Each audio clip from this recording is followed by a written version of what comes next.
welcome to NASA's Jet Propulsion Laboratory in Southern California. NASA's Perseverance rover is currently investigating a geologically rich area on Mars and has successfully acquired several rock samples. I'm Raquel Villanueva with the JPL Digital News and Media Office. I'll be your host today as we discuss the samples the rover has collected on the Red Planet. Our speakers today include Lori Glaze, Director of NASA's Planetary Science Division, NASA headquarters. And here on stage, we have Ken Farley, Perseverance Project Scientist, Caltech in Pasadena, Sunanda Sharma, Sherlock Instrument Scientist, JPL, Rick Welch, Perseverance Deputy Project Manager, JPL, and joining us virtually is David Schuster, Perseverance Return Sample Scientist, University of California, Berkeley. Now, we'll be taking questions after hearing from our speakers. If you're a member of the media on the phone line, press *1 to get put in the queue. And if you're watching on social media, use the hashtag AskNASA to ask a question. And we have members of the media in the audience today. Welcome. If you have a question you'd like to ask, raise your hand and we will bring a mic to you. Now, before we get started, we'd like to set the stage with some opening remarks. So please welcome JPL Director, Lori Leshin.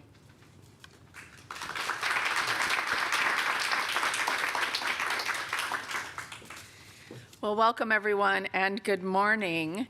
So just over 18 months ago, Perseverance landed on Mars in the middle of a global pandemic and caused us all to look to the sky and remember and reimagine what's possible. Now, over 550 sols, Martian days, later, this amazing rover has collected a really tantalizing suite of rocks with extraordinary science potential and really whetting our appetite for what's next. And that's really what we're here to celebrate and talk about today. That does not just happen.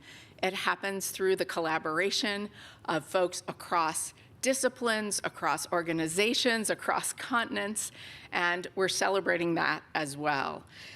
They have brought Mars into sharper focus than ever before, and I want to just give huge kudos to the team here at NASA, at JPL, across academia, across industry, across our international partners. And while Percy has ignited imaginations everywhere, I will say it's especially ignited mine. As a 10-year-old girl, I was riveted by the first images of Mars sent back by the Viking landers. I loved those red rocks, and I wanted to reach out and touch them. And that has really animated my whole career. And you'll see that we are doing better and better at querying those rocks and finding the most interesting ones. I'm especially thrilled at where we are today with Perseverance. And building on that legacy of Viking, 25 years ago, we landed Mars Pathfinder with its Sojourner rover. And since then, we've been getting more and more sophisticated in exploring the surface of Mars with better and better instrumentation, better and better roving capabilities. And we have been building towards what we're going to talk about today, collecting the most exciting suite of samples that we can manage. That has been building up over time for us to get to this point. We've been working towards that so that we can bring these rocks back to Earth, where we can query them in the most sophisticated laboratories that we have so that we can get at answering some of the biggest questions that we as scientists can ask. Really, to undertake the challenge and the expense of a Mars sample return mission, we need a great suite of rocks to bring back. And that's what you're going to hear about in today's briefing. I hope you all will agree with me that we are off to a great start in that goal. So to say that I'm thrilled as someone who's been working towards Mars sample return for, frankly, a couple of decades, to say that I'm thrilled with where we stand today, it would be a huge understatement. So again, huge kudos to the team. So onward Perseverance, onward Mars sample return, and thanks to all of you for joining us today to hear the exciting news from Mars. And now I'd love to hand off for a few words from the head of science at NASA, one of the greatest supporters of this mission and others, Thomas Zurbuchen. Hey, I'm Thomas Zurbuchen, the head of science at NASA, and I'm so excited, together with the Perseverance team, to really celebrate this huge achievement. We've been on the surface of Mars for over a year now, have collected 12 samples, and have learned a lot about this amazing region called Jezero Crater. I remember the first time I saw this, it was one of the target landing sites, and frankly, the most hazardous ones of all the sites. One that really required terrain relative navigation on the way in during the landing to absolutely work. Of course, all of that is history. We have landed successfully. That technology did work. And frankly, we landed a little bit off to the side because of that technology that saved us from being in a kind of doom field, which of course we don't want to be. That technology also got us to sit there and actually explore a region that has already been the subject of a number of publications. And with the samples that we're taking now in this more sedimentary area, we of course are right at the heart of what we wanted to do to start with.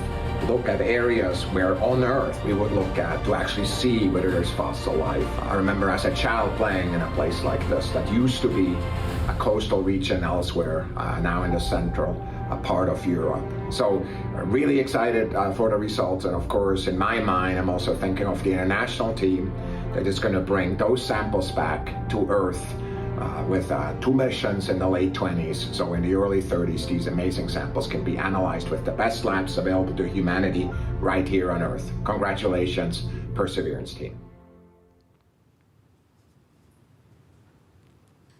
Thank you, Lori and Thomas. We'll now hand it over to Ken. Thanks very much, Raquel and Lori and Thomas. It's a pleasure to be here today and to have the opportunity to tell you about what we've been doing over about the last 5 months when we've been exploring a region that we call the Delta Front. If I can have that first image, I want to remind everybody that Perseverance is exploring Jezero Crater, and this crater held a lake about 3.5 billion years ago, a very large lake, about 40 kilometers across. And the evidence for that is very clear in this first image. On the west side of the image is the crater rim. This is about 1 kilometer high, and you can see that that crater rim is breached by a canyon. That canyon transported water into the lake, and it also transported sediment. And when that sediment was brought into the lake, hit the slack water of the lake, the sediment deposited and formed the delta, the feature that's labeled on this image. That's where we have been working recently. Jezero was selected for this mission because it meets several key mission goals.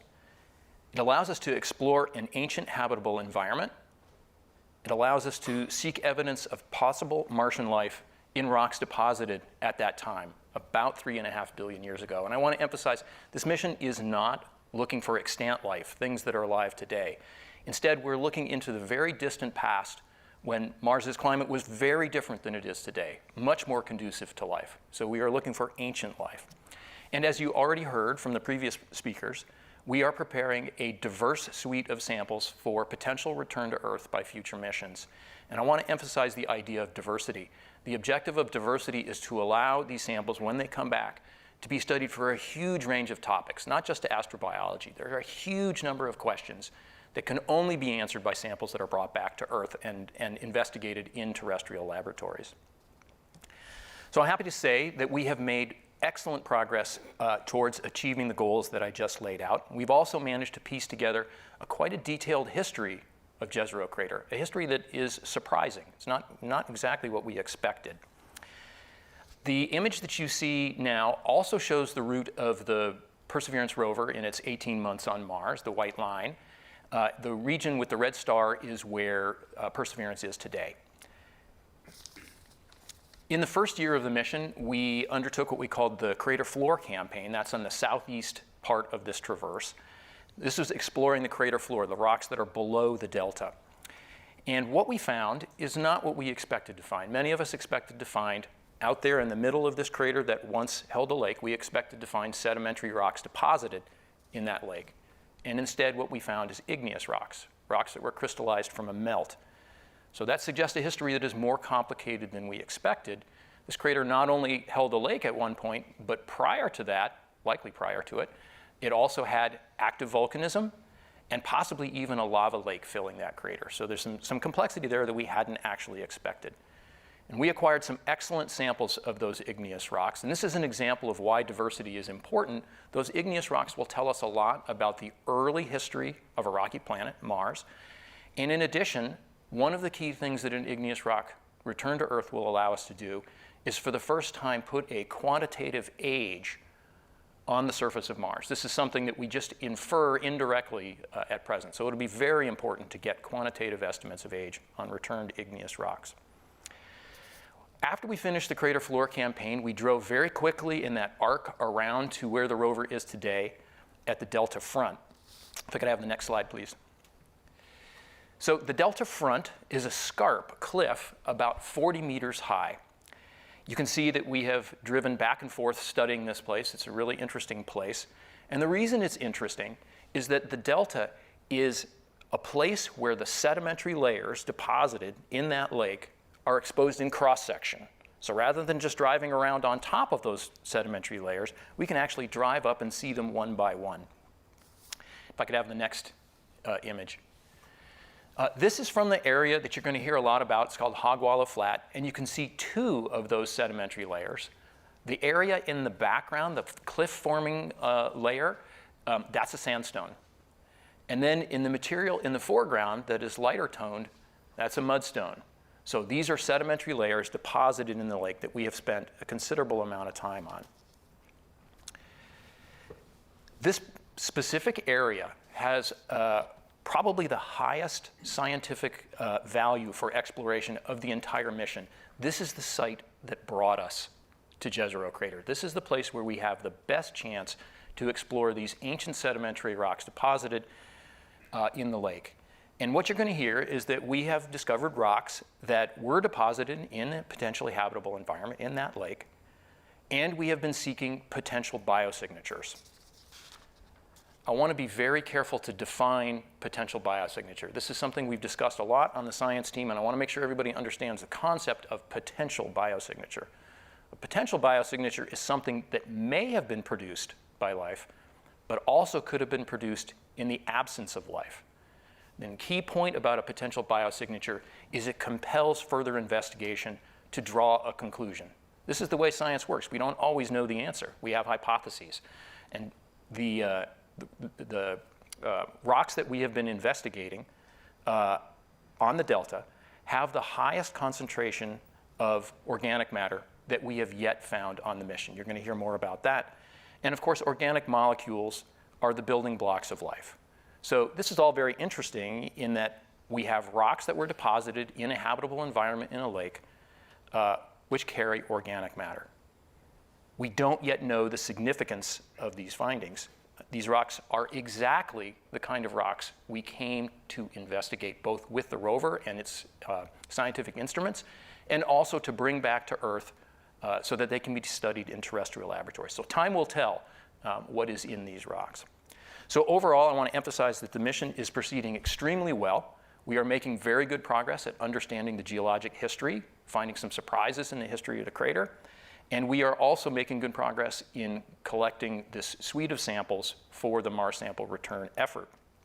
And what you're going to hear is that the suite of samples that we have collected so far is sufficiently good that we are now considering them putting down a subset of them on the surface of Mars as a target for the future missions to pick up and bring back to Earth.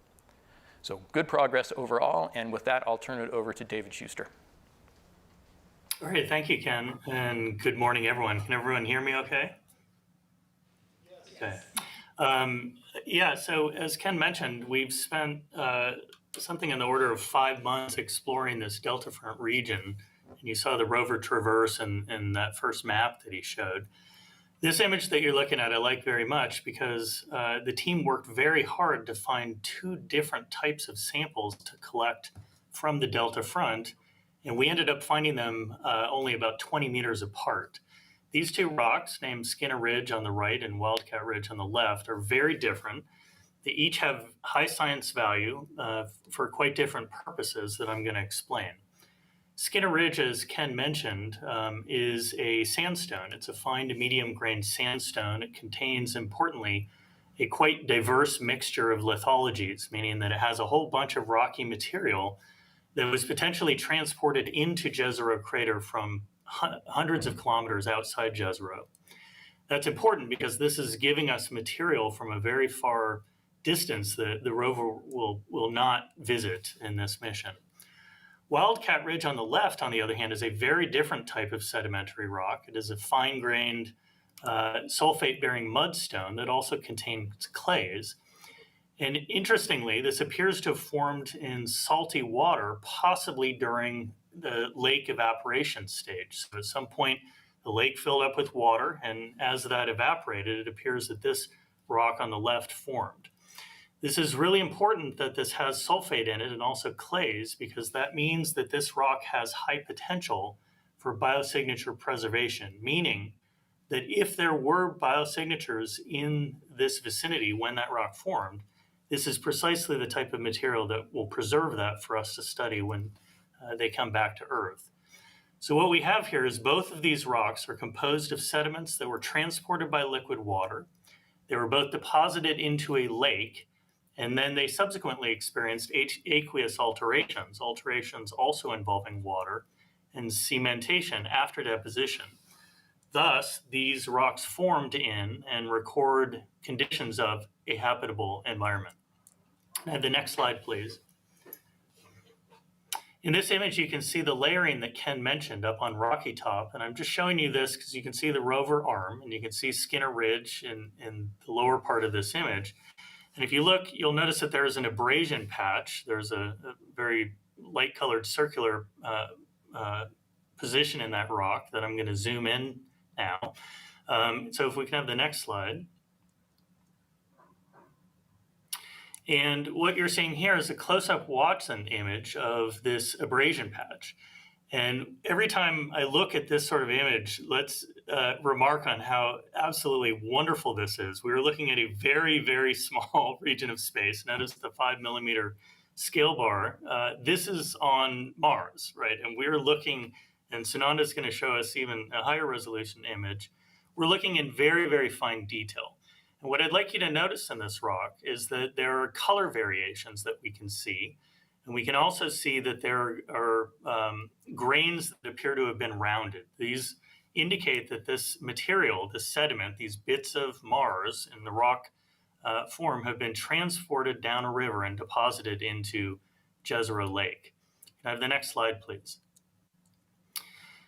And this image here is just showing that the two cores that we collected from that rock are absolutely fantastic. It does not get any better than this.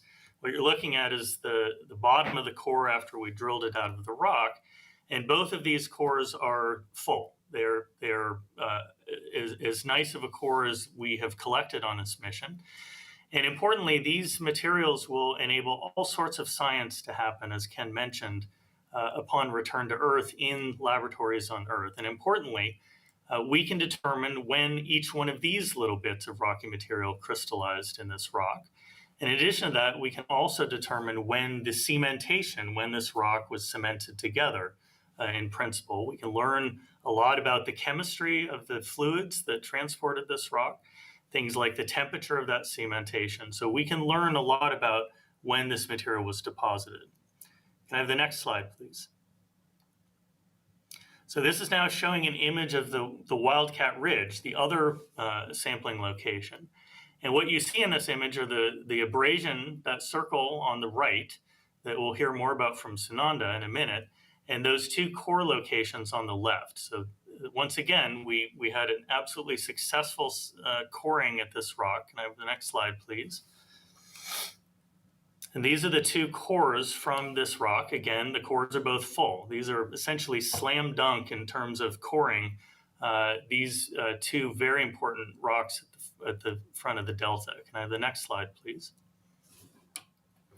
And now when you look at the close-up Watson image on the right of the Wildcat Ridge, I hope that you can all see that these are two very different looking rocks. Specifically, you can see that the one on the right is much lighter in color. It's relatively uniform, and it is fine-grained. As I mentioned, it is also rich in sulfates. And all of this is very important because these are the ingredients, these are the qualities of rock that we're looking for that have high potential for biosignature preservation.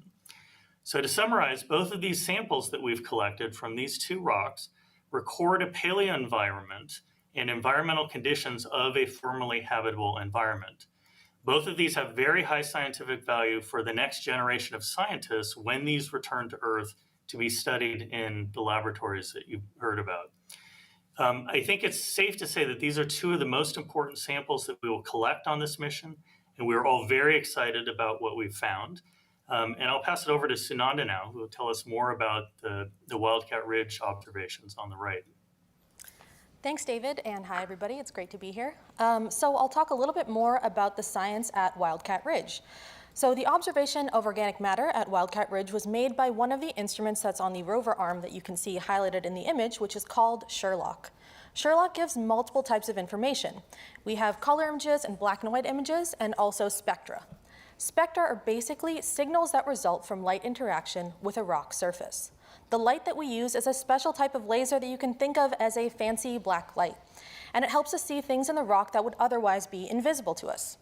The images that we take with Sherlock's 2 cameras provide visual context for where the laser hits in a map. So when Sherlock studies a rock surface, it shoots its laser in a pattern across an area that's about the size of a pencil eraser. Can I have the next image? Yeah, so when the laser lights up different components in the rock, that includes chemicals, minerals, and organic matter. And organics, as you heard from Ken, are commonly called the building blocks of life. All life, as we know it, is made up of organics. But importantly, organic matter can also be made up by processes that are chemical, and they're not related to life. So for instance, through water-rock interactions. And it's also found in interstellar dust. By putting together the image and the spectral information it collects, Sherlock can map where organics and minerals are in a rock, which tells us more about how the organic matter was formed, transported, preserved, or concentrated. Organics tend to form clumps. We've seen this on Earth and in Martian meteorites, and unless you can map, you miss some of that key information. This is the first instrument of its kind that's operating on Mars, and it gives us very important information from rocks as they are found in place to support the selection of samples for the return to Earth. So can I have the next slide? Thank you. Sherlock studied the abrasion patch on Wildcat Ridge on 2 different sols, or Martian days, Sol 505 and 513. We performed about 8 scans on the patch overall. The abrasion patch, as a reminder, is on the same rock of where we sample, but it's not the exact same spot. It is a good proxy, however, for what we are picking up in the rock core, and it gives sort of a preview of what might be observed when we bring those samples back to Earth. In Wildcat Ridge, we detected signals that we think are from a class of organic matter called aromatics, which are stable molecules that are made up of carbon and hydrogen and sometimes other elements with ring structures. These signals were present at nearly every single point in every scan. They are also some of the brightest that we've seen thus far on the mission, and they're about 7 times brighter than what we saw at Thornton Gap, which is an abrasion patch on Skinner Ridge. And so the organic signals are also most strongly correlated to a mineral called sulfate that we saw in the rock. This correlation suggests that when the lake was evaporating, both sulfates and organics were deposited, preserved, and concentrated in this area. So while the detection of this class of organics alone does not mean that life was definitively there, this set of observations does start to look like some things that we've seen here on Earth. So on Earth, sulfate deposits are known to preserve organics and can harbor signs of life, which are called biosignatures. This makes these samples and this set of observations some of the most intriguing that we've done so far in the mission, and it fulfills some of the excitement that the team had when we were approaching the Delta Front. So when we put this finding into context of all the other observations we've done with Sherlock so far, which is 13 other targets we've observed through the crater floor and in the Delta, it's clear that we are uncovering a bigger story that's happening in Jezero Crater. So we found signals that we think are possibly from organic matter on every target that we've observed with Sherlock to date. And this isn't really unexpected. It aligns with what we've learned from studies on Earth and Martian meteorites and from Mars research from our sibling rover, Curiosity. However, it does say that organics seem to persist in the very harsh Martian surface environment, which is very exciting for us. And as we've made our way from the landing site to the Delta Front, Sherlock has seen this particular signal associated with sulfates in a couple of other places. So at first, we saw this at just a few points in a couple of scans in a couple of targets in the crater floor. And as we're moving into the Delta, these sort of hints are becoming stronger and stronger, and to the point that now, as I've said on this rock, we're seeing it in every single point on every scan. And so, to put it simply, if this is a treasure hunt for potential signs of life on another planet, organic matter is a clue, and we're getting stronger and stronger clues as we're moving through our Delta campaign. I personally find these results so moving because it feels like we're in the right place with the right tools at a very pivotal moment. Mars 2020 is giving us a better understanding than we've ever had of the Martian surface to select samples for return. And then Mars sample return stands maybe the best chance ever of answering a very profound question: are we alone in the universe? We are building on a legacy of interdisciplinary and multi-scale research that's been taking a progressively closer look at Mars. Our understanding of the planet bridges across scales, from the orbit all the way down to this view that you're seeing from Sherlock, which is one of the closest we've ever had to a rock on the Martian surface. And it really highlights to me that perspective and context bring meaning to our findings. The strength of each instrument on this rover really came into play on this rock. So on Wildcat Ridge, we now have chemical, mineralogical, elemental, textural, color, and stratigraphic data to help provide some context to anchor what our findings are. And this gives the most detailed information possible for across scales and observational axes for Mars sample return. And it just feels surreal to be part of the science team that's doing these observations. I get to come to work and look at data from another planet every single day, real data that's coming down from another rock on another planet. So for years, I've been hearing about this delta and all of its promise, and it's deeply encouraging that now that we're here, the data is actually matching our expectations. So with that, I'll pass it over to Rick. Thanks, Ananda. I'm going to talk a little bit about what Perseverance is doing right now and what we're going to be doing in the future. Let me just say that it's very early morning on Mars right now, Sol 559. That's the 559th day of Mars, and Perseverance is probably still fast asleep, awaiting her next command load of things that she'll be doing in the day. Very productive mission so far. We've driven 13 kilometers, over 13 kilometers. That's over 8 miles. And as mentioned before, we have 15 sealed tubes on the rover. So let me just remind folks what a tube actually looks like. And inside these titanium tubes is we can store about a pinky-sized rock right inside there, right? And so we have 15 sealed tubes on board the rotor. We brought 43 tubes total. We also have a sealed tube, which is no rock inside, just an atmospheric sample. And we also have 2 witness tubes that are a measure of contamination that we can do along the mission as well. Let me also mention that Ingenuity is also doing very well. That technology demonstration for a helicopter on Mars, only designed for 1 month, and has survived 18 months into the mission, which is very exciting for us. It is winter, though, and Ingenuity was never designed to live through winter. It has been an energy challenge, and we're carefully monitoring that. It does look like the energy is going up for Ingenuity, and we were just last week able to do a short hop of 100 meters, showing Ingenuity is fully functional. So we're very happy with that, and hope Ingenuity continues along with us in our journey. So let me look at this first graphic here. Ken already showed this with the current rover location and the tracks of the rover exploring the Delta front, going back and forth. We've just arrived back at Enchanted Lake here, and our plan for the next 2 months is to get several more samples, a pair of rock samples, as well as a pair of regolith samples, and another witness tube assembly. So this will bring our total of tubes on board the rover of 20 sealed tubes out of the 43. And I mentioned pairs of samples, so let me say a little bit more about that. We've actually had a pairing strategy from the very beginning of the mission. And so every rock we've gone to, we've actually gotten 2 samples from those rocks. And that allows us to have one for an initial cache depot on the surface of Mars that we can put down and then maintain that second sample on board the rover. So in the middle of this graph, this is actually where the possible first drop location for our samples to the first depot that we may form on the surface of Mars. So we go to the next graphic. And so about 2 weeks ago, we took this image looking back at where that potential depot location would actually be. You can see the rover tracks crisscrossing across this area. And one of the notable features about this area is how smooth and flat it is, right? And so over the past 6 months, we've been very closely working with the Mars sample return teams, looking at this area because, of course, they have to have the job of actually successfully landing here and retrieving the samples. And this really is an ideal location. Very flat, very few rocks, a great place to land, and a great place to actually be able to retrieve sample tubes. So we're looking at the potential of putting down 10 to 11 sample tubes here on the surface, and then that would take about 2 months to probably put those samples down and actually carefully document where they are so the future mission can actually find them. So let me talk now a little bit more about the future. So if we could have the next graphic.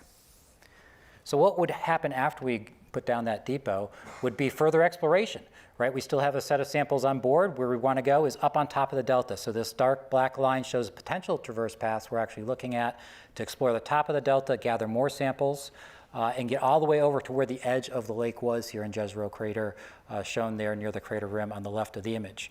That's probably going to take at least the next year of operations to do that exploration, but we do even want to go farther than that. Let me just remind folks that Curiosity just celebrated the 10th anniversary on Mars, right? And Perseverance is, designed exactly like Curiosity, and we expect a very long mission for Perseverance as well.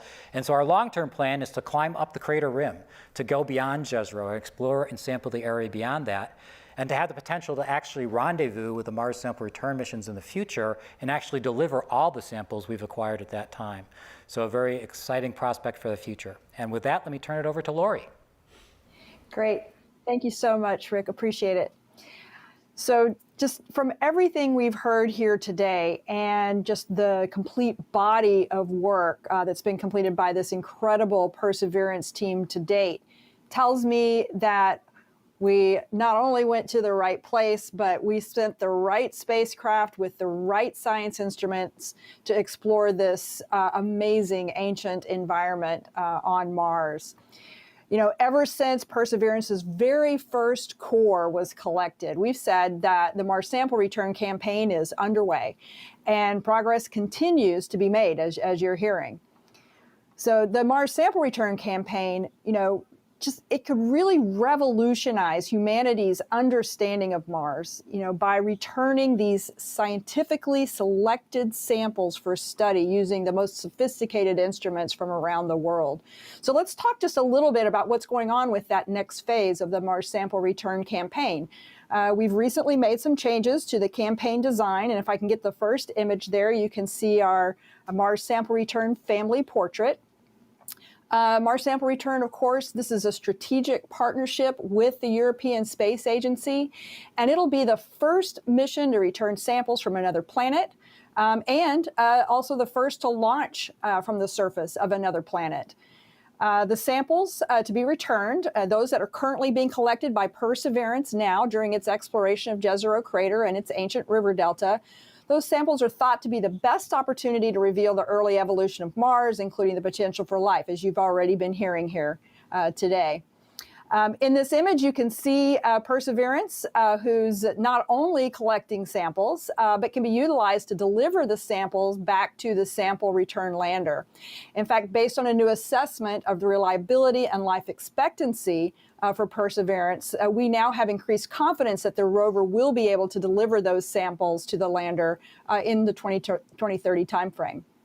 That lander, the lander that we're going to deliver the samples to, is going to carry a payload that includes 2 sample retrieval helicopters. Those helicopters are going to build on this incredible experience we have with Ingenuity. And those little helicopters will be able to retrieve the samples that are left on the surface at the caching depot that Rick was just talking about. The lander will also carry the Mars Ascent Vehicle, which will place those samples into orbit around Mars for capture by the European Space Agency's Earth Return Orbiter. So we're making tremendous progress in maturing our plans for Mars sample return. And if I could have the first video clip, please. This video is showing some testing that's going on in JPL's Mars Yard with the Perseverance test bed known as Optimism. The goal of this set of tests was to practice dropping the sample tubes from the adaptive caching assembly to the ground on variously tilted terrain. This is the same procedure that'll be used when we drop the tubes on Mars. And this allows us to then design and test the systems, those systems, so that we can successfully pick up the samples from the surface. And if I could have the next video clip, please. This video is showing some ongoing testing of the updated sample return lander landing gear. This test, using a 3/8 scale model of the sample return lander, was specifically aimed at the legs supporting the lander structure with impact speeds of about 1.5 to 2.5 meters per second. These tests are still ongoing. The latest test just took place a week ago. And the approach with this testing is to carefully construct the physical tests in the physical world and then construct the same exact tests in a computer model. And that way, we can make sure that the computer simulation matches what happens in the real world tests. And then that lets us know that the computer model is correct. And we can use that computer model to simulate thousands of landings on different slopes, rocks, ground types, orientations, to understand and predict how the lander would behave on Mars. So looking to the future on MSR, there's a few things coming up in the near future. Just next week, we'll be testing the thermal protection material conductivity out at the Ames Research Center. Also in September, on the 28th and 30th, we'll be holding a science workshop that's open to the public to discuss ideas about the deployment of the MSR cache depot. So there'll be a lot of discussion about that caching activity. And then following that workshop on October 19th, there'll be a go, no-go decisional meeting that will confirm that we are ready for dropping those samples at the depot. In November, a little bit further on the horizon, the European Space Agency's member state ministerial meeting is going to happen. At that meeting, we expect our partners, the European Space Agency, that they will finalize their architecture decisions for Mars sample return. So I mentioned earlier, we've been saying that the Mars sample return campaign began with Perseverance's exploration and the first sampling at Jezero. And what an amazing story those samples are telling us. Not only the Wildcat Ridge samples, but the entirety of Perseverance's samples are intriguing, which means they're perfect for Mars sample return. Perseverance collected both water-deposited rocks and igneous rocks, leading to a highly diverse sample suite. And that diversity is central to the objective of Mars sample return, because the more diverse the sample suite, the more diverse the science investigations the samples are going to support. So with that, I want to thank the entire Perseverance team for all of their hard work. And back to you, Raquel. Great, thank you, Lori. Now it is now time for questions. If you're a member of the media on the phone lines and have a question, press *1 to get put in the queue. And if you're on social media, use the hashtag #AskNASA. But first, I'll take a look in the room and see if anyone has any questions. If you do, please raise your hand, and we will bring a mic over to you. Looks like I'll give some people a chance to get ready. Let's take it to the phone lines. We have Maria Koren with The Atlantic.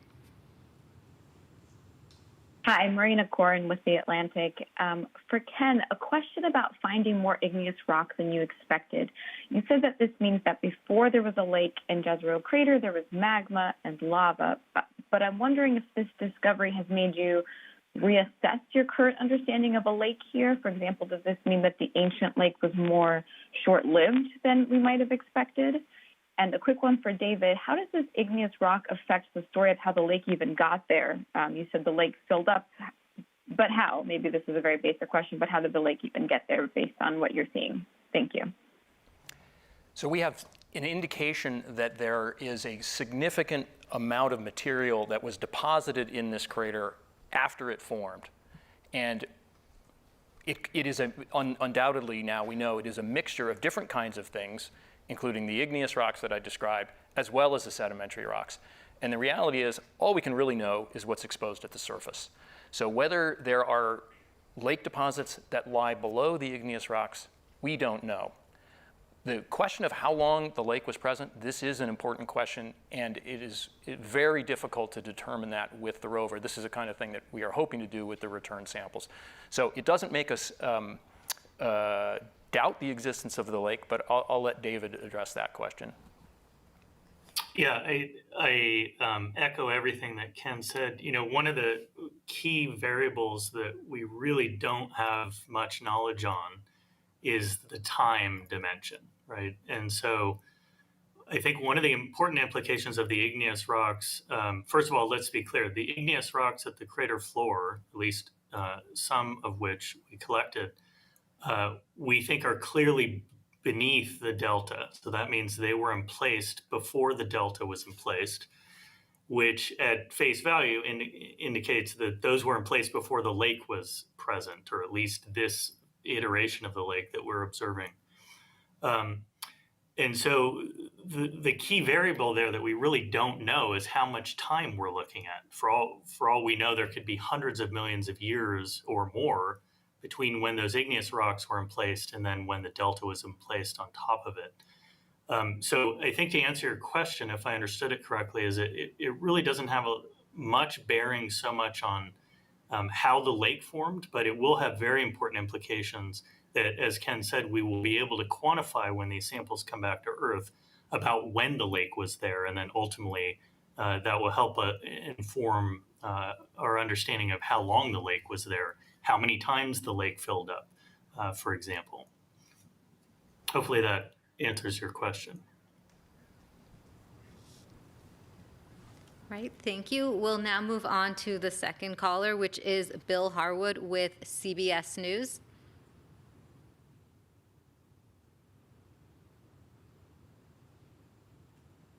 Hey, can you guys hear me? I'm sorry. We can hear you, Bill. Oh, hey, thanks. I just wanted to follow up on that very same question. I'm a little fuzzy about the richness in the organic material you're finding at the base of the delta, and then the transition from there out into the more igneous deposits toward the center of the lake. I'm still not understanding, I guess, the possible history here of lake versus magma versus whatever hit Mars in the first place to excavate the crater. I'm still not quite getting that. What you think the history might be? Thanks. Okay, I'll give a quick summary, and if Sunanda wants to jump in, she can. The basic idea is this crater formed. It probably formed about 3.8 billion years ago. It made a big hole, and that hole is filled with material, as I mentioned, but we don't know the origin of that material. But one of the key things that is special about Mars is how long surface features persist. Without plate tectonics and the kinds of reworking that we see on Earth, features last a long time. So as David suggested, there may have been multiple iterations of lake. The lake might have filled and dried up, and then there might have been magmatism filling it up with lava, and then more lake. So all we can really say is that there is evidence that there are igneous rocks that are older than the final iteration of the lake that we see that made the delta. What happened before that, we don't know, but it's basically a time history, the bottom of which we see is the igneous rocks, and then the upper part of which is the delta that is the last iteration of the lake. Yeah, I'll add in there a little bit more about the signals that we think are from organic matter. So I guess there's a couple of different metrics that we use to determine in that map that you saw in a Sherlock map how much we're seeing and what is the diversity of signals. And so in both those different metrics, like how many times we're seeing a signal, the intensity of the signal actually, and the diversity of the different types of signals that we think could come from organic matter, we're seeing what we saw on the crater floor and what we're seeing in the delta is two different things.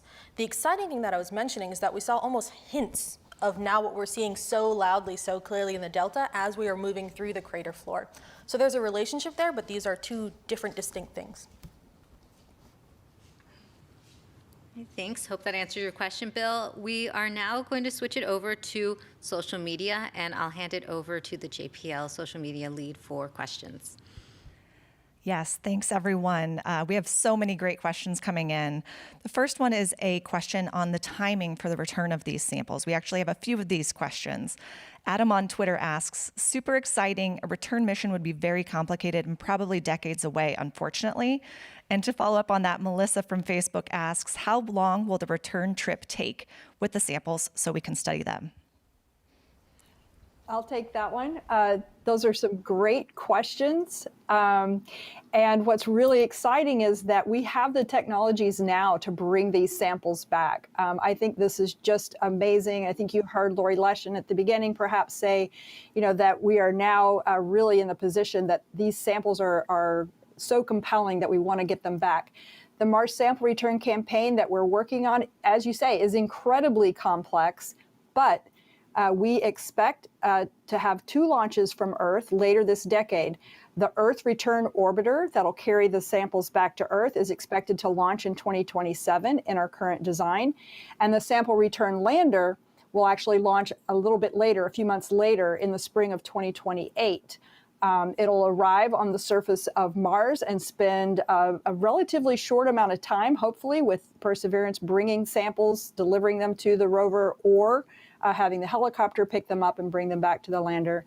And then we will launch those samples into orbit around Mars. This will all happen around 2030. And then it begins the trip back to Earth. And we expect those samples to be back on Earth in 2033. Thank you so much. And a question for Ken. Mike on Twitter asks, can Perseverance detect signs of life without samples being brought back to Earth? Yeah, that's a great question. And it really goes to this point that I was making about potential biosignatures. There's another kind of term that we would use, which is definitive biosignature. So a definitive biosignture is something that is undoubtedly due to life. And so the way I understand that question to be, what is the likelihood that the instruments aboard the rover will definitively detect evidence of life? And the reality is the burden of proof for establishing life on another planet is very, very high. And it seems unlikely to most of us that the evidence will be so compelling that we will be able to do that. And I just want to make the point, the rover can only make the kinds of observations that we thought of building into the rover years ago. That's very different than terrestrial laboratories where you can say, well, if we just make this kind of observation, some new thing that we hadn't thought of, that'll answer the question. Rover can't do that because the rover only has what it has. So this is one of the reasons why bringing samples back to Earth is so important. So in answer to that question, I think it's not very likely that we will make a definitive detection of life. About the best we are likely to be able to do is this potential detection. Thank you for the social questions. If you want to ask a question online, use the hashtag AskNASA. We'll now take it back to the callers. Up next, we have Ken Chang with the New York Times. Hi, thank you. A few years ago, there was a lot of excitement about Curiosity finding organic matter in Gale crater, and that turned out to be ambiguous, and then the organic compounds weren't that complex. Could you compare those findings with what you have now? How much is there? Are they more complex molecules? Yeah, I can take that. So it's an interesting point and a really good question. So the technique that Curiosity uses to detect organic matter is different than what I mentioned with Sherlock. So there are two different types of techniques, and actually Sherlock has two in itself. So it's not exactly a head-to-head apples-to-apples comparison. And so that's, in order to really get down to what they're seeing versus what we're seeing and the concentrations, we need to go through the data a little bit more, and then also bring the samples back would be the only way to be really, really definitive about it. But what I can say is the technique that we're using is really important because we're not breaking up the rock at all. We're observing it basically, the only change that we make is abrading the surface down. And actually we even do observations on rocks where we don't do that. So we think that what we're seeing in the rock, especially when we see organic signals associated with a mineral, we think that really was in the rock and it was formed at the same place or concentrated within a mineral. So we have some confidence that the organic matter we're seeing is actually in the rock, and I feel quite confident saying that. All right, thanks for the question. Up next on the phone lines, we have Mike Wall with space.com. Thank you all. Just a quick question to put these organics into a little bit more context. Can you compare the sort of concentration of them to what we might find on Earth in a river delta here? Or is that sort of comparison even worth doing because it's so kind of apples to oranges? Thank you. Yeah, I think that's a good question. So Earth is funny and great because it's just teeming with life. If you went to a river delta, there's probably so much there. And there's so much there that's currently living, right? There's probably older signs of life, but then there's just tons of stuff that's currently living there as well. So it's really hard to find an example where there's not that much life on Earth in a river delta that would be active. So it's a really different situation. And as Ken said, we're looking for ancient signs of life. So we think that this all of this was happening billions of years ago. So it is a really, really different type of comparison, but mainly because of the time difference that we're looking at. So it's a more challenging case on Mars, and we're still learning from things on Earth. So for instance, in Earth labs, we look at things like Martian meteorites, and that gives us a good understanding of what sorts of minerals we would observe and how organic matter is placed within those minerals.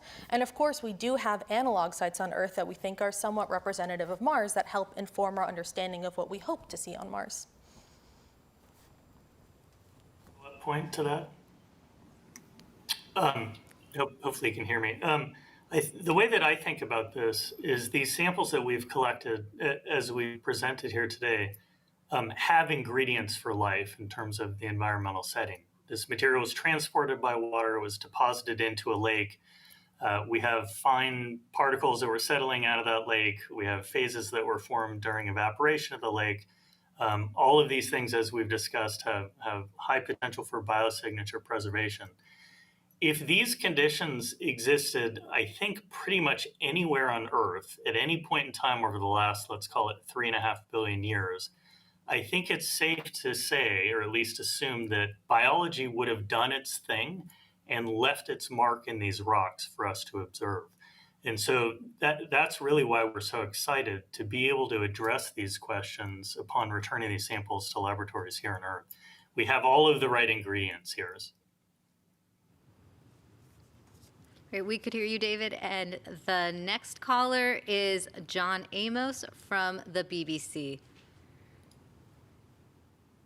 Hi there, thanks for doing this.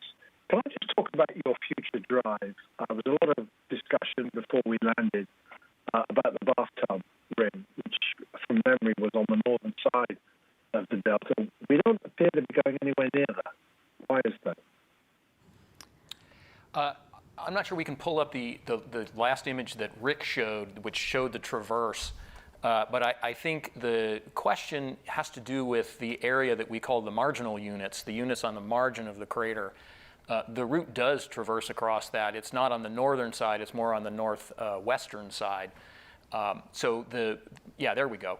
So the area where you see the direct east to west traverse, that is across the units that could conceivably have been an ancient shoreline. There are alternative explanations as well. And so the plan is that we will, as Rick said, we will explore the top of the delta, probably take us about the next year, and then we'll do that westbound traverse across the units at the margin of the crater. So we're still intending to get there. It's just going to be about another year. Thank you. And up next on the phone lines, we have Alex Whitsey with Nature.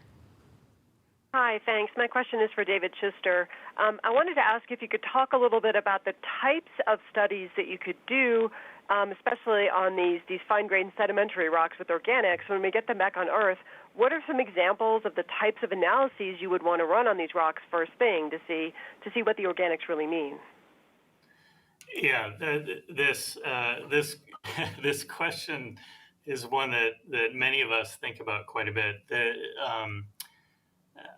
It is very fair to say that these already are the most valuable rock samples that have ever been collected. And any state-of-the-art analytical technique that will be available will be applied to these rocks.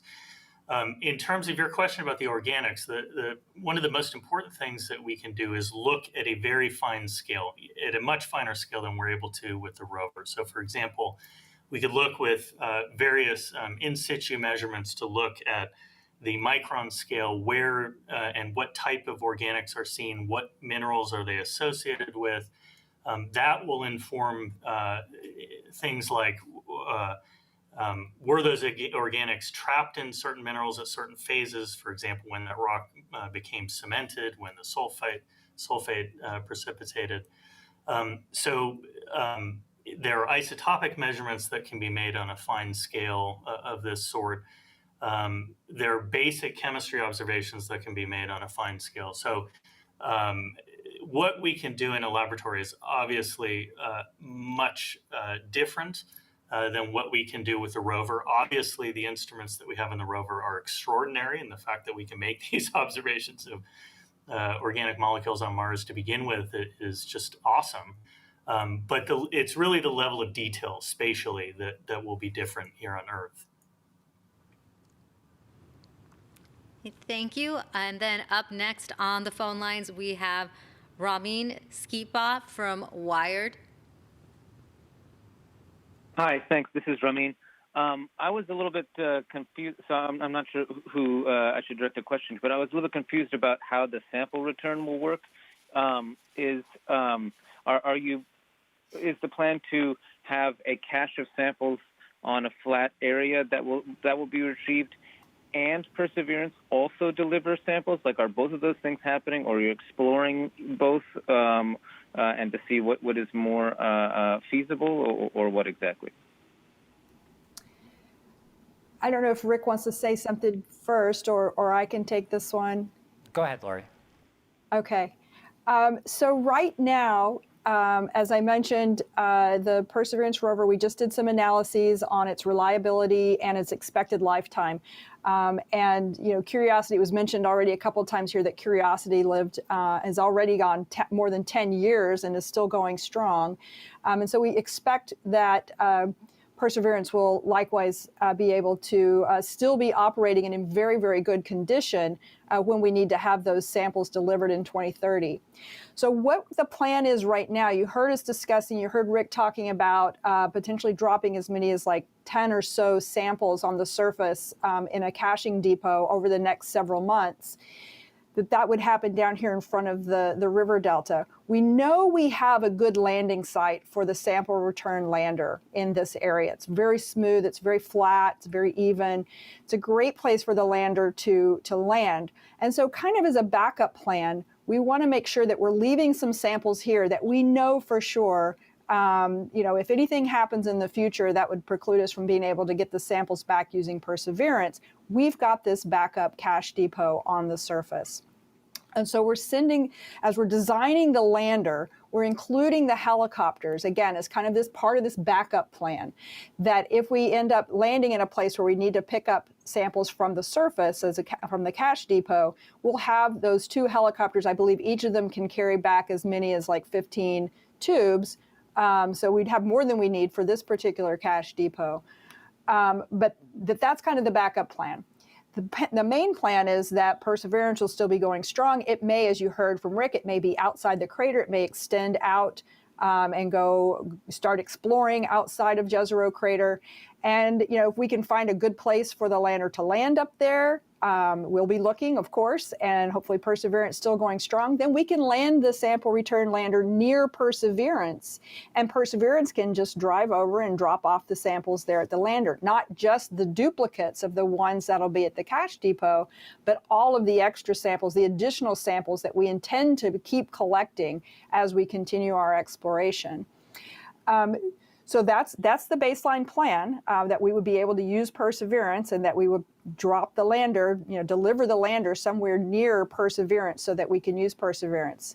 But again, if something else were to happen along the way and for some reason we thought Perseverance perhaps was not going to be able to deliver those samples, we might consider a second caching depot at another location. But that's a decision for much further down the line. Right now, as I said, Perseverance is our prime option, and the helicopters at this cache depot we're talking about near the Delta front is our backup option.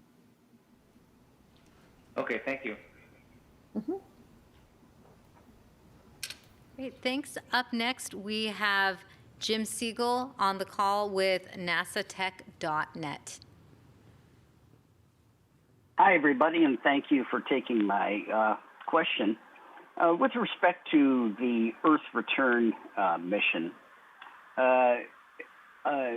is the plan to have the SLS launch either from Earth or from the Moon to get to Mars, or would this be some other private company, for example, SpaceX with their Starship? Has that been discussed at all, and where does that stand? Thank you. Yeah, I'll take that one as well. So we have within NASA, we have a launch service provider contract that we will use, and we'll solicit an appropriate launch vehicle when the time comes for launching the sample return lander. So that hasn't been decided just yet, but we do not need a capability as big as SLS or even as big as Starship. So the spacecraft that we're going to fly there can be launched on existing capabilities. And so we will run that competition like we always do for every interplanetary mission. We compete those and then we'll select the best launch vehicle and launch provider through that process. And it'll launch from Earth, and it'll launch just as our normal interplanetary missions launch from Earth. Okay, thank you. Mm-hmm. And now on the phone lines, we have Matt Kaplan with Planetary Radio. Hi, everyone. Congratulations on the collection of these very exciting samples. Part of my question's already been answered, but I'm still curious, as we wait for them to return to Earth, do you ever wish, and I'm certainly not suggesting this would be possible, that Curiosity could drive over to Jezero and add its capabilities? I imagine that has to run through some of your minds. Do you want to go for it? Yeah, if only rovers could drive that far. Yeah, well, I guess the one thing that I would pick up on is something that Sunanda said, and I'll just say it a little bit differently. You have two very different kinds of capabilities for characterizing both the chemical composition and the organic composition in the rocks. There's the Sherlock instrument, which makes a map. It is not as sensitive as the SAM instrument on Curiosity. There's a wonderful combination that you could bring together where the Sherlock instrument could provide spatial resolution and really detailed mapping, and then we could take advantage of the kinds of capabilities that exist on SAM to penetrate deeper and get not only lower detection limits for certain kinds of molecules, but we could actually learn a little bit more about which molecules are present. So that's the thing that I would do if I could bring the two rovers together. Yeah, I completely agree. That would be what I would want to do as well, so we could get a couple of different views, because that's what I would do on Earth. When we bring these samples back to Earth, if and when that happens, that's what I would do. I would put together the capabilities that SAM has on Curiosity and the things that we could do with Sherlock, but at much higher spatial resolution, as David was saying, and figure out what's going on in these rocks. So that would be my top dream too. Rover friends. Now, up next, we have Marcia Smith with Space Policy Online. Thanks so much for taking my question. I think it's to Rick Welch, but maybe also to Lori Glaze, and it's about Ingenuity and its relationship to the helicopters that will be on the sample return mission. So, Rick, you said that you hadn't expected Ingenuity to be able to last through the winter. So what is your projection now for how long it's going to last? And what is the difference between Ingenuity and the sample return versions of it? Does it need to be structurally more capable? I mean, if you just put a hook on Ingenuity as it is now, could it lift up 15 sample tubes? I'm just not sure how much of a technological leap it's going to be to take Ingenuity and turn it into something that can lift sample tubes. Yeah, that's a great question, and Laura, you can certainly jump in here, but I'll start out, right? One of the great things about having done this technology demonstration is now we have information of how the helicopter really behaves on Mars, right? So we actually know the flight performance, we know the margins, how much it can carry, and that allows us to actually know that we can pick up a full sample tube and actually be able to transport that the 100 meters between the depot back to the lander, and do it one at a time would be the plan to do that. And so the idea is to leverage the Ingenuity design as much as possible, right? Because it's the proven design. And we think we can do that. So we really don't think there's a lot of new technology here. The helicopter does have to have one little sort of new feature. It has to be able to sort of scoot around to get close to the tube. And so we are looking at putting small wheels on the bottom of the legs of the helicopter. It's going to be able to land very close to the tubes, but still need to do that final maneuvering to be able to pick them up. Yeah, and I think Rick covered most of that. It'll need to have the wheels so that it can maneuver close enough to the samples to allow it to pick up, and it'll have to carry, as you said, a little grapple hook that'll allow it to pick up the grapple that's on the end of each of those sample tubes. and carry them back, as he said, one at a time. The helicopter design that we're considering right now really is just only slightly larger than the Ingenuity. And when I say larger, I mean a little more mass, because you do have to carry the wheeled system and the grapple. But the mass is really just a very tiny increment more than Ingenuity. We definitely want to build and take advantage of the technologies that we used on Ingenuity. It was a technology demo and yet has been fantastic. So we don't want to change any of that. We want to use what's worked on Ingenuity. Thank you. And we have been getting your questions coming in on social. I'll now hand it over to our JPL social lead for your questions. All right. Anytime we talk about Mars sample return, we always get lots of questions about the safety of bringing samples back to Earth. Lori, could you talk about how NASA approaches and thinks about planetary protection, especially when considering bringing samples like these back to our planet? Yeah, and that is a really, really important question, and we want to keep talking about it and talking with the public and getting the public's questions on this.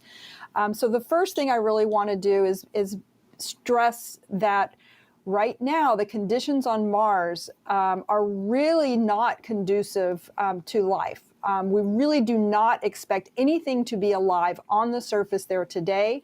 Number one, it's extremely dry, it's extremely cold, and life there would be exposed to a really deadly radiation environment with very little atmosphere to protect anything on the surface. That radiation would likely kill anything that were there on the surface.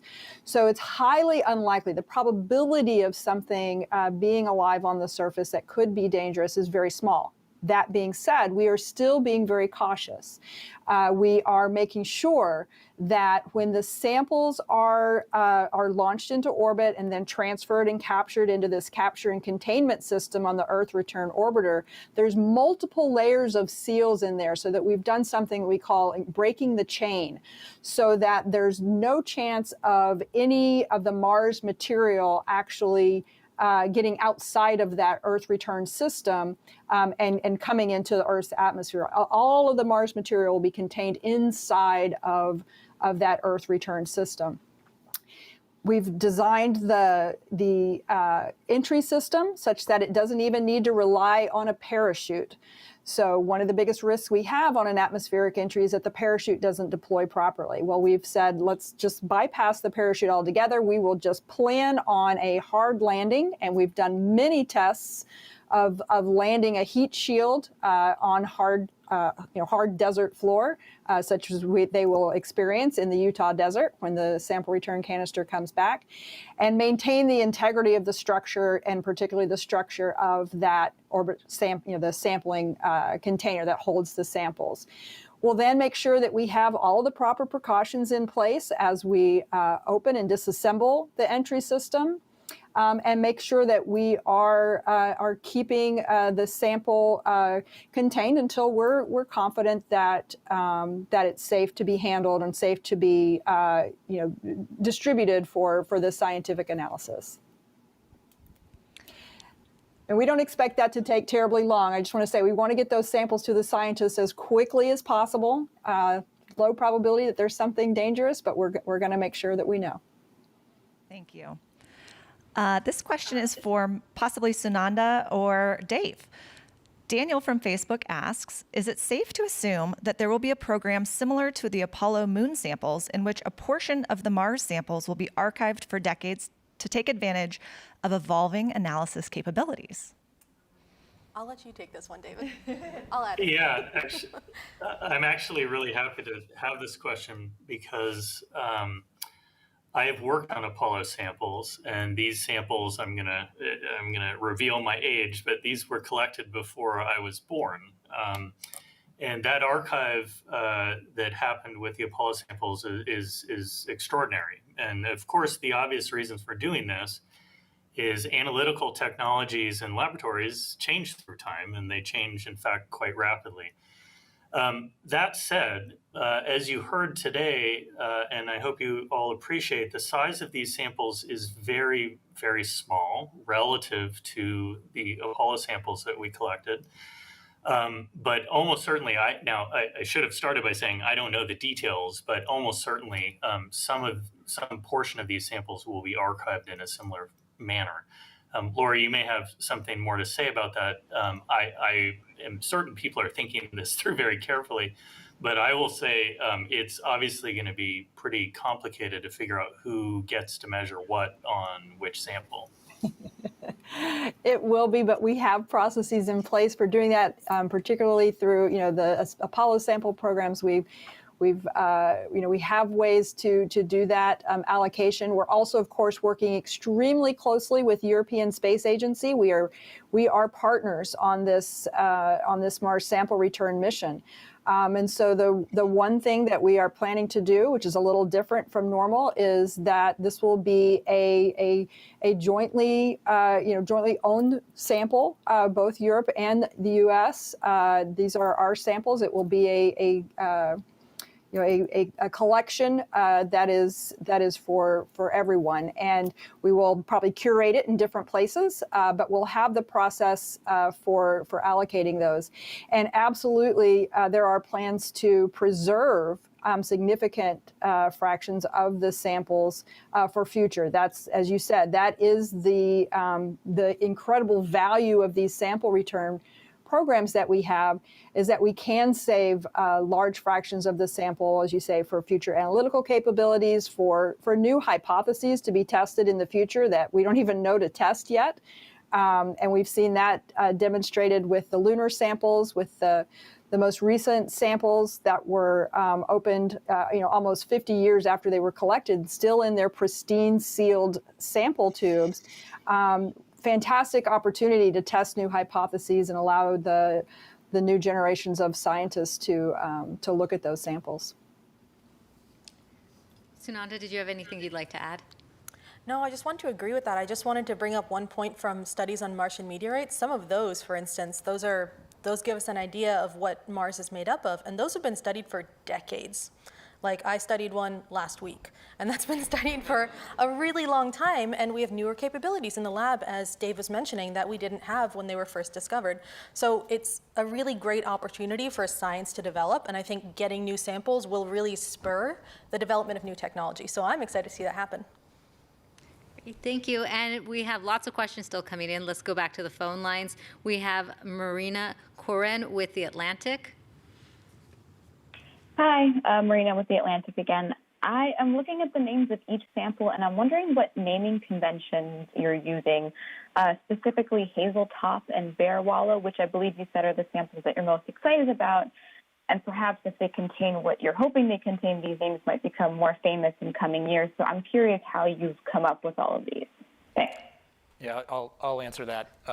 We have a grid that is laid down on the map of the crater floor, and each box of this grid we have associated with a national park or preserve somewhere in the world. And so we take the names off of a map of that national park or preserve and assign it to the targets. And so we do that with lots of different targets. So you heard us use lots of different names, not just Berry Hollow and Skyland. We have all of these names are pulled off of the map, and the map that we are pulling names off of that you've just been hearing about is Shenandoah National Park in the eastern United States. Thanks, Ken. And we now have a follow-up question coming in from Ken Chang with the New York Times. Hi, thanks for taking my question, Ken. Obviously, you won't know for years until the samples come back to Earth. But at this point, if you were betting, would you bet that there's actual biosignatures in these rocks?